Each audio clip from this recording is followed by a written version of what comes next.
Magandang araw po sa ating lahat. Isa lang po itong madali ang video po para po sa reaction or comment po sa statement na ginawa ng asawa ni Paolo Tantoco. So going to the statement of the wife of Paolo Tantoco, no?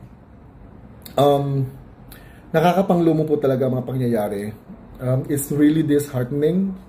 It's because they're really adamant on protecting Lisa Tanas and the Bangagan administration. Unraveling truth. From tragedy to accountability.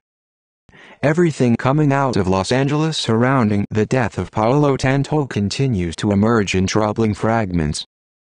When news first broke on March 8th, it was shrouded in silence and speculation. Rumors of a drug overdose, whispers of police questioning, and alleged involvement of prominent individuals, including the First Lady. A so-called police report later surfaced, suggesting she had been interrogated. While this was eventually dismissed as altered, it added fuel to the fire, prompting Paolo's mother to issue a suspiciously informal statement, questionable both in authorship and intent. But the most explosive revelation comes straight from the official coroner's report. Paolo's wife, Dina Arroyo Tantoco, confirmed that she and her husband were using cocaine and other substances in their hotel room during an official trip accompanying the First Lady. This admission, coming from someone who holds the sensitive position of Deputy Social Secretary to the President, carries serious implications. It is not just morally indefensible, it may be criminal under Philippine law. Drug use, especially while on official duty and representing the office of the president abroad, is a blatant violation of the trust reposed in public servants. Dina's continued role in Malacanang is now precarious, if not already untenable. Whether out of delicacy or outright legal necessity, she must resign. To ignore this is to normalize drug use among those in power, while ordinary Filipinos face harsh consequences for far less. And then there's the First Lady herself. Her March 8th schedule was jam-packed. Post-gala partying till dawn, a consular visit, a concert in Cerritos, and a dinner in Long Beach, all while Paolo Tantoco was dying or already dead. Even if she wasn't physically present during his final hours, her cold detachment from someone reportedly close to her raises a different kind of alarm. One not of guilt, but of utter indifference. What began as a tragedy has morphed into a test of credibility, accountability, and moral clarity. The public deserves full transparency, not bits and pieces filtered through damage control. The longer this is dragged out, the more it reflects not just a personal loss, but a systemic rot. It's really obvious what they're doing now. If you have read the statement that was made by his mom, I was so weirded out po on how the narrative was played in the statement eh. Parang wala po talaga siyang pagdidepensa sa anak niya. More on defending po talaga yung statement ng mama niya kay Lisa Tanas. Isn't that weird? Aren't you guys weirded out sa statement ng mama niya? Which coincided din naman sa statement ng ginawa ng asawa ni Paolo. Isn't that strange? Instead of defending the person who died from effects of Coca-Cola, mas pinili nilang depensahan si Lisa Tanas. I don't blame them. Kasi po, nabasa ko po kasi yung may post po somewhere sa Facebook na history po ng family between the Tantocos and the Marcoses. So I will not go into detail about that post kasi mahanap nyo po kasi talaga siya. Nandyan lang po siya sa Facebook. Yun na nga po. This is a classic misdirection eh. Ito ito na lang ang isipin nyo Ikaw na asawa, hindi alam ng mga tao nang nag-trip kayo dyan. Di alam ng mga tao. Pero you have a choice to let everyone know na, no, hindi ako nagdodrogas. Hindi ako tumitira.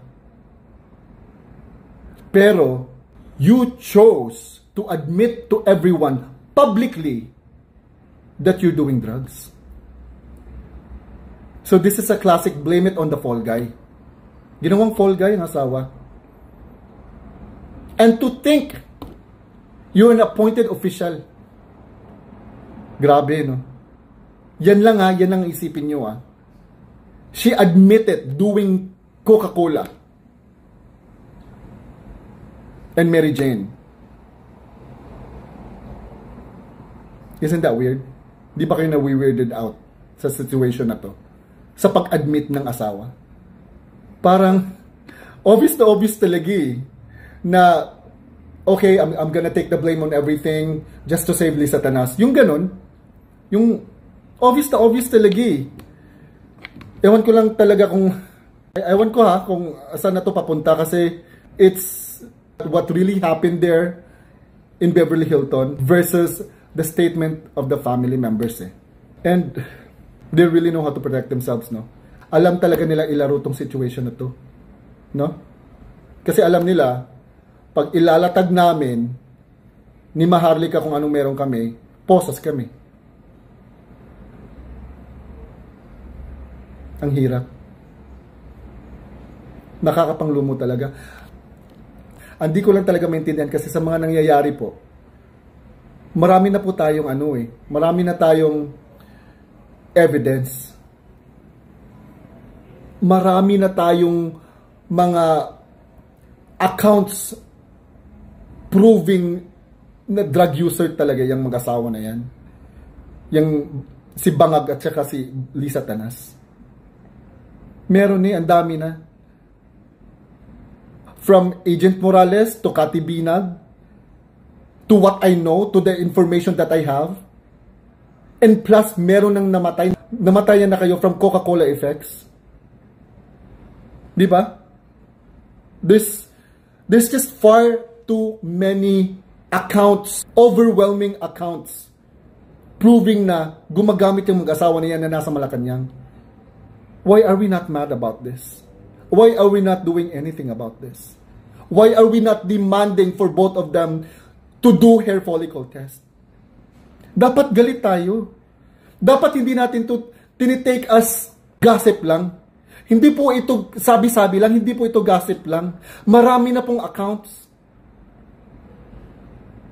Agent Morales, Cathy Binag, Maharlika, ako, ang dami na po.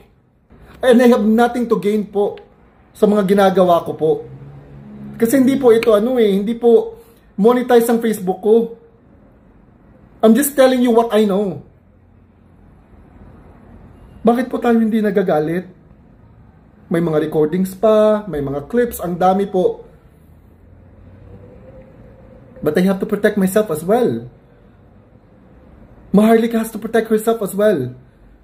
But we are telling you what we know. Bakit hindi tayo galit?